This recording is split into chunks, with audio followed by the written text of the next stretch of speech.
দেখ, তোর কথা বলতে ইচ্ছা হলে তুই কথা বল, নালে ফোনটা রাখ। আরে কেন? দেখ, আমি বারবার পছন্দ করি না কল বা এসএমএস করা। একবার আমার কথাটা বোঝার তো চেষ্টা করো। তুই ফোন রাখতো। দিয়া, কেন বিরক্ত করছিস ওকে এভাবে? কারণ ও আমাকে ভালোবাসে, আমি ওকে নয়। হ্যাঁ বুঝলাম, কিন্তু ঝগড়া না করে ভালোভাবেও তো কথাগুলো বলা যায়। আরে ছাড় না, ও নিজেও জানে না ও কার পাল্লায় পড়েছে। হ্যাঁ, ওর মতো না হাজার একটা ছেলে আমার পিছনে ঘুরে বেড়ায়, তাও আমি ওকেই পাত্তা দিয়েছি। এইটুকু যথেষ্ট না?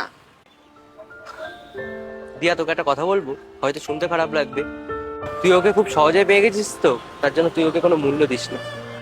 হয়তো তুই না চাইতেই দিনে 3-4 জনকে এমনিই পেয়ে যাস, কিন্তু একটা কথা মনে রাখিস, চাওয়ার মধ্যে আর পাওয়ার মধ্যে আকাশ পাতাল তফাৎ থাকে।